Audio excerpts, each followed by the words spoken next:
Heho Pop gengs!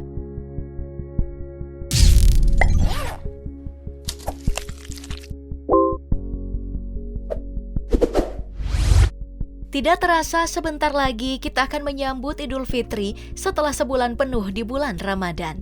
Banyak hal menarik yang terjadi di bulan Ramadan kali ini tidak terkecuali di sektor ekonomi. Tentu saja banyak hal menarik untuk dibahas.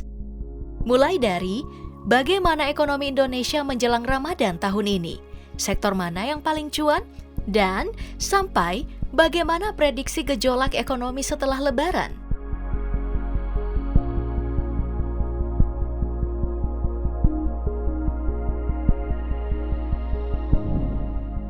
Siapa sangka untuk kali pertama saat Ramadan, daya beli masyarakat menjelang Ramadan malah turun signifikan di tahun 2023 sekarang. Bahkan, harga pangan yang biasanya melonjak naik saat akan Ramadan malah turun karena daya beli yang melemah. Tapi tenang, meski saat menyambut Ramadan ekonomi jadi lesu, hal ini diprediksi akan berbalik di saat momen menjelang Lebaran sekarang. Dari pemaparan Joshua Pardede, Kepala Ekonom di Permata Bank, Lebaran 2023 ini diprediksikan akan menambah perputaran uang menjadi 243 triliun rupiah. Nilai ini lebih besar dari tahun kemarin yang meningkatkan perputaran uang hanya 221 triliun rupiah. Peningkatan perputaran uang menjelang Ramadan ini tentu saja bukan tanpa alasan, sebab di Indonesia yang namanya THR, bonus tahunan, hadiah perusahaan, akomodasi mudik, dan lain-lain turut diberikan. Jika semua ditotalkan, pegawai swasta, pegawai negeri maupun BUMN ada yang bisa mencapai angka 2 digit. Jadi, dengan besaran pendapatan yang melompat jauh ini, jelas kalau orang-orang bakal kalap dengan melakukan pembelian. Mengetahui sifat kalap dan banyaknya uang yang dipegang tentu saja membuat kita bertanya, sektor mana nih yang akan memenangkan daya beli konsumen di bulan Ramadan dan menjelang Lebaran?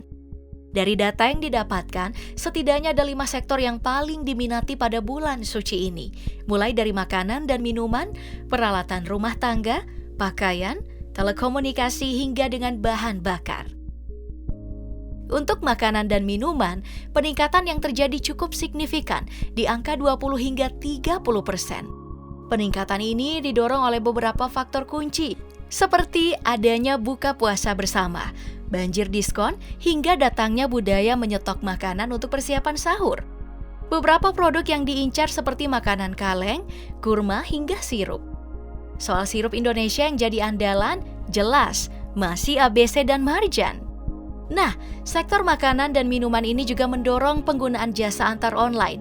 Contohnya, GoFood yang naik sampai 86%. Angka peningkatan ini juga sepertinya akan bertahan hingga menjelang Lebaran dengan banyaknya penjualan parcel, hampers, dan bingkisan lainnya sebagai buah tangan kala mudik. Kemudian, ada lagi sektor peralatan rumah tangga. Dari penuturan Budi Darmawan sebagai Chief Marketing Rupa-Rupa.com, peningkatan sektor ini bahkan menyentuh angka 300%. Penggolongan dalam penjualannya bisa dibagi 2, menjadi penggunaan rumah tangga dan penggunaan untuk pedagang. Di bagian rumah tangga, alat masak seperti panci, wajan, pisau, hingga alat masak modern layaknya air fryer jadi yang paling diminati. Sedangkan untuk pedagang kursi plastik susun dan meja lipat untuk dagangan dadakan jadi yang paling utama.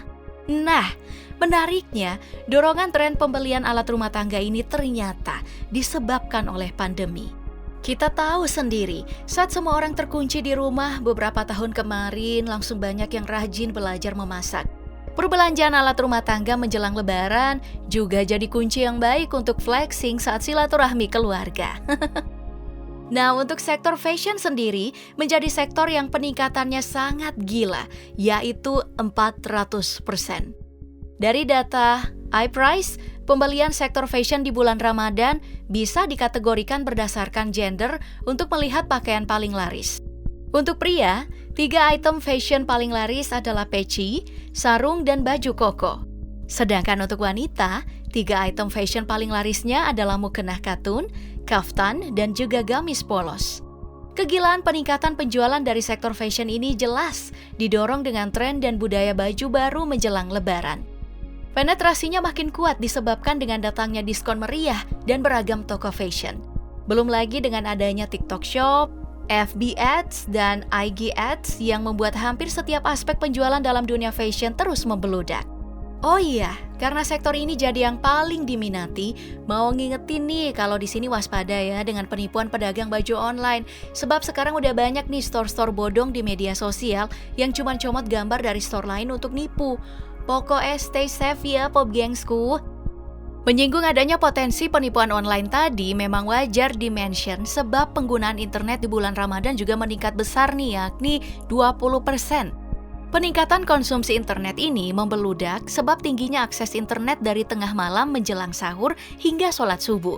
Kegiatan yang dilakukan itu nggak jauh dari nonton video online, berselancar di media sosial, hingga mencari-cari resep makanan. Membahas Ramadan dan Lebaran, tentu aja kita tidak lepas dengan budaya mudik. Untuk mudik, sektor paling cuan jelas penjualan bahan bakar. Di mudik tahun 2022 kemarin, di puncak arus mudik yaitu H-2 Lebaran, penggunaan BBM meningkat 41%. Penjualan hariannya menyentuh 813.000 liter per hari, yang jika dihitung nilainya mencapai 8,13 miliar rupiah. Nah, di tahun 2023 ini, jumlah penggunaan diprediksi akan naik 10% dengan jumlah pemudik yang mencapai 123 juta orang.